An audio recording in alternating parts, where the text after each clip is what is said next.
The lesson today is on Job chapter 38. We'll be looking at verses 22 to 41. We're continuing with the rest of chapter 38. So if you will, open in your Bibles and let's begin. Verses 22 to 24, the treasuries of the snow and hail.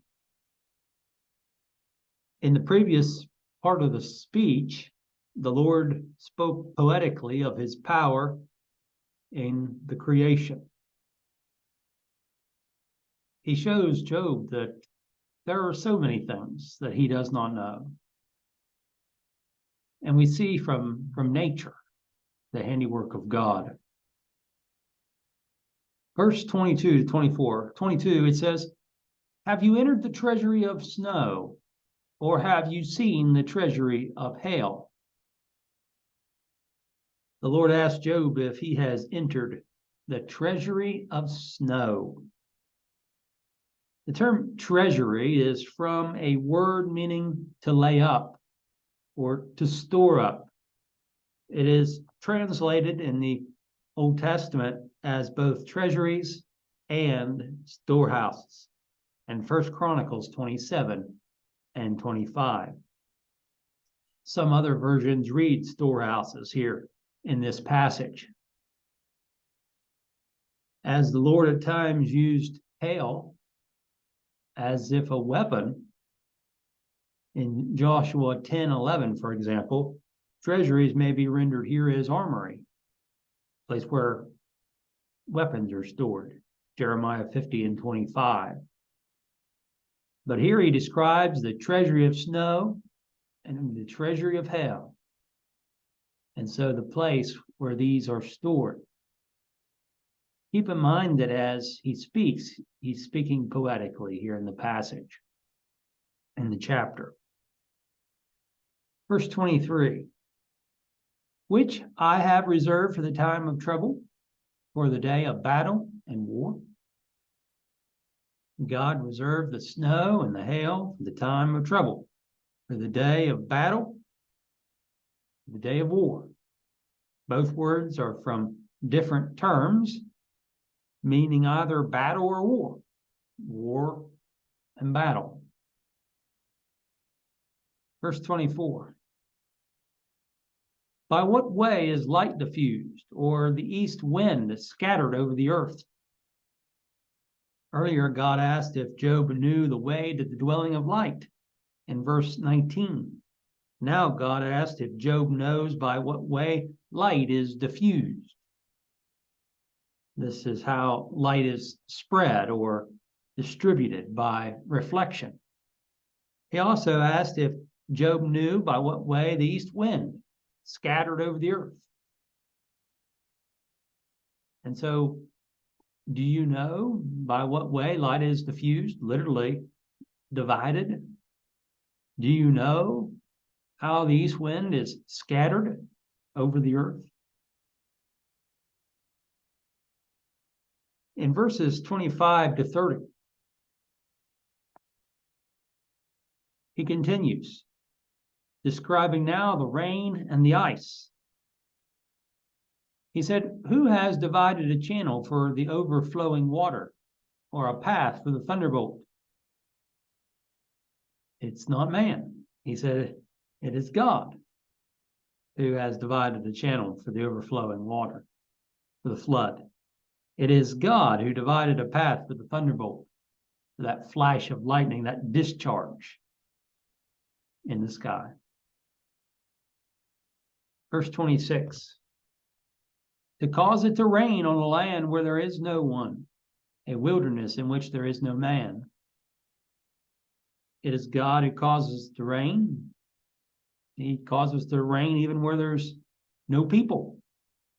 It rains on a land or wilderness that's uninhabited. His providence extends beyond the dwelling places of man, all the world. Verse 27, "To satisfy the desolate waste and cause to spring forth the growth of tender grass."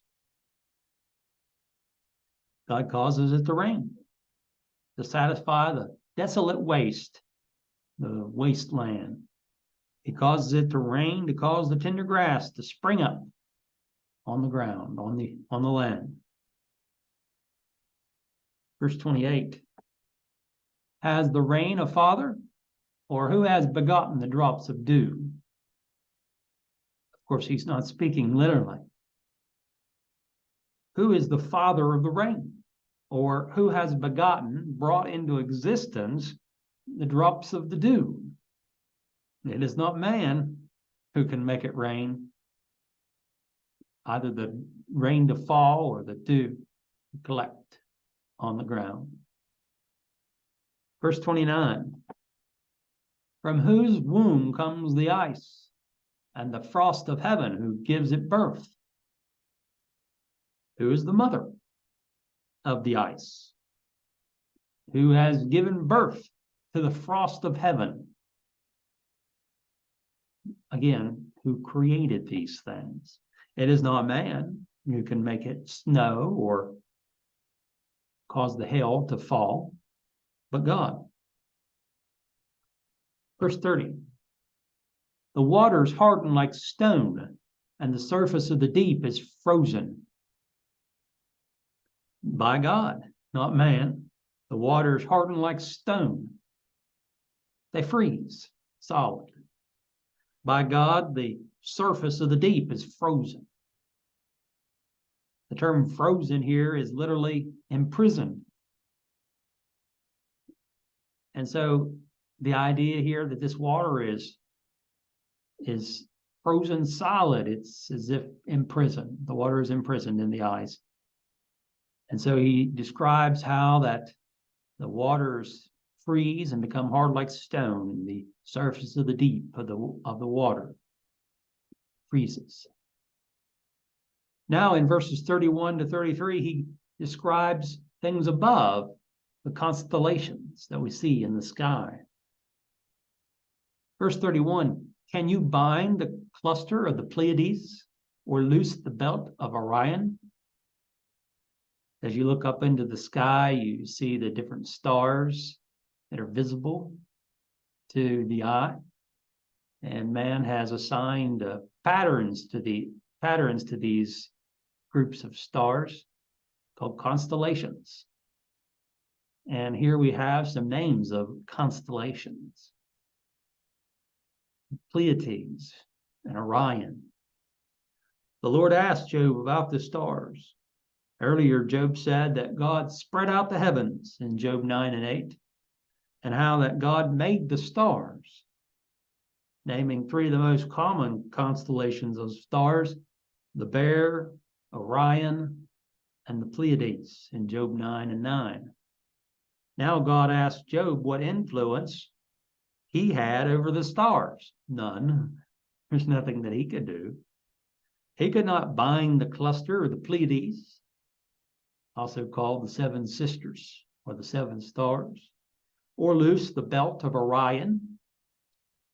As you look up in the sky, as though Orion has a belt. There are three stars that form the belt of Orion. Verse 32. Can you bring out Mazzaroth in its season? Or can you guide the great bear with its cubs? This word, Mazzaroth, is a Hebrew transliteration. And so they assign English characters to the Hebrew letters. One version gives a translation as constellation. And given the context, it's probably referring to a constellation. Maybe it's the name of a constellation. God asked Job if he can guide the great bear with its cubs. Of course, he's not talking about a literal bear or cubs. He's talking about the constellation. And this is Ursa Major, also known in the U.S. as the Big Dipper. Similar term is translated constellations in 2 Kings 23 and 5. So he made the stars. He made those stars that people describe in these names as constellations. from our perspective here on earth. Verse 33. Do you know the ordinances of the heavens? Can you set their dominion over the earth? No. We can look up at the stars. One can use the stars for guidance, direction. God asked Job if he knows the ordinances, the laws by which the heavens function. He asked Job if he can establish or set the dominion, the rule of the stars over the earth. What effect do the stars have on the earth? Well, we see their light in the sky. Do they have any other effects upon us? Whatever effect there is, it's not by man, but by God. The clouds in verses 34 to 38. Can you lift up your voice to the clouds, that an abundance of water may cover you? God asked Job if he's able to make it rain. No. Man may try. He could not command the clouds to cover him with rain. Job 38, 26 to 28. He could not do so, but God could. Verse 35. Can you send out lightnings that they may go and say to you, here we are? No. Man cannot. Job could not. It is not like Job could send out lightning bolts on command. God describes the lightnings as responding to his command. Here we are. It's as though they are obeying him and his word.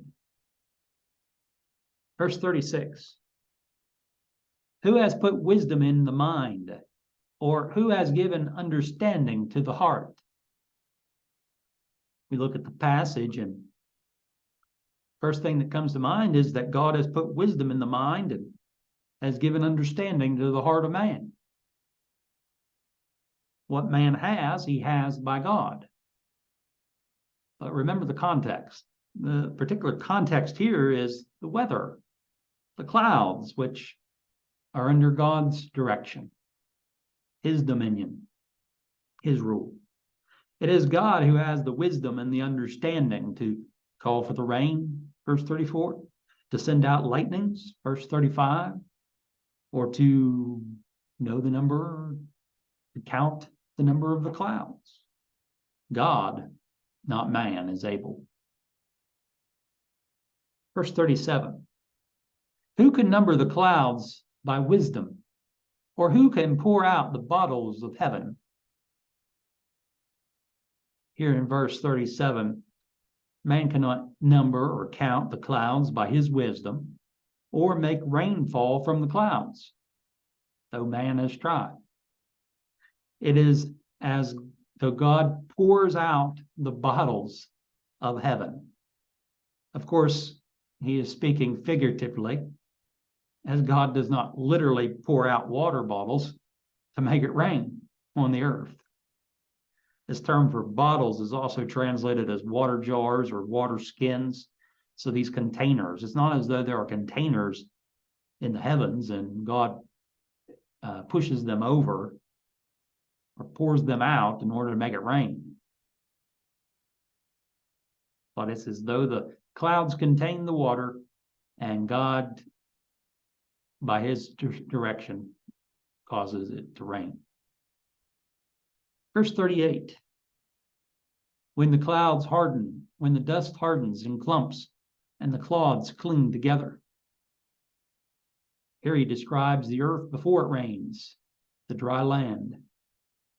He describes the dry ground which needs the water, how the dust hardens into clumps, and how the clods of the earth cling together. In verses 39 to 41, he also speaks now of the animal life of creation, such as the lion and the raven, verses 39 to 41.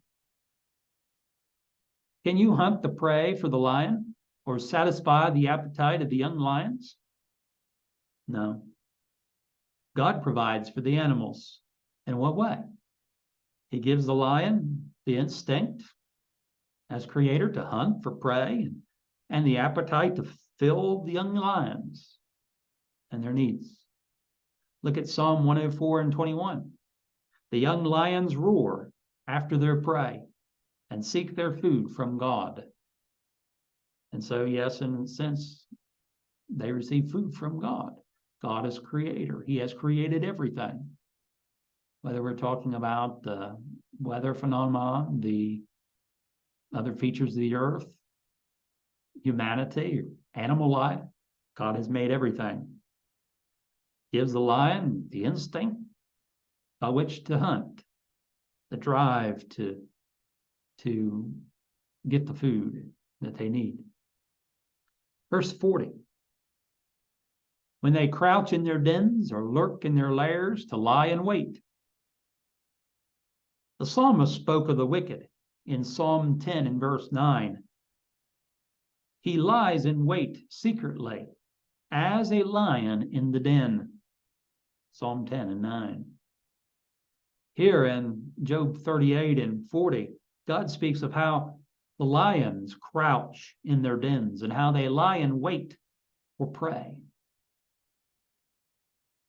When you read of the lion's den, you might think of Daniel and the lion's den. The prophet Daniel, how he was cast into the den of lions in Daniel 6 and 16. You read about lions in the book of Nahum, how the prophet Nahum speaks metaphorically of Nineveh as a lion, how Nineveh had preyed upon other nations, plundering their wealth, storing up their treasures for their own. Nahum 2, 11 to 12. Where is the dwelling of the lions and the feeding place of the young lions, where the lion walked, the lioness and the lion's cub, and no one made them afraid? The lion tore in pieces enough for his cubs, killed for his lionesses, filled his caves with prey and his dens with flesh. So here in verse 40, we see the writer of the book giving the word of the Lord, describing his creation, such as the lions, how they crouch in their dens or lurk in their lairs to lie in wait for their prey. Verse 41. Of course, we think of lions too, out in the thicket, stalking, waiting for their prey. Verse 41. Who provides food for the raven when its young ones cry to God and wander about for lack of food? God provides food for the ravens, not man. Psalm 147 and 9. He gives to the beast its food and to the young ravens that cry. Of course, God doesn't put the food in their nest. The raven must leave the nest to find the food. The mother, of course, support the young. Once they're old enough, they leave the nest and they find their own food. But ultimately, everything is from God, creation of the Creator. And through his providence and the laws of nature, we see God providing for the raven, not man. In Luke 12 and 24, Jesus spoke of the Creator, God. He says, consider the ravens, for they neither sow nor reap, which have neither storehouse nor barn. God feeds them. Of how much more value are you than the birds? In that context, Jesus is teaching his disciples not to worry. Everybody needs these things. Trust in God. Yes, you work for the things that you need, but ultimately trust in God. There are more important things in life than accumulation of possessions. But consider the ravens, how God provides for them. He feeds them in that he's the creator. And all this is from God. So he says, provides food for the raven. He does this for the raven. He does for us too. That brings us to the conclusion of the chapter. The Lord began the chapter by saying in Job 38:2, "Who is this who darkens counsel by words without knowledge?" The Lord speaks to Job. Job had questions, certainly. There were things that he did not know. In the chapter, God questions Job. And by his questions, God's questions, he demonstrates to Job how that there are many things which Job and the other men did not know or understand. And so he goes through this long list of questions. Do you know this? Do you know that? Do you understand this or that? Do you do this or that? No. The ultimate lesson is to trust in God. There are often many things that we don't know. We don't have the answers. Sometimes we do, but many times we don't know.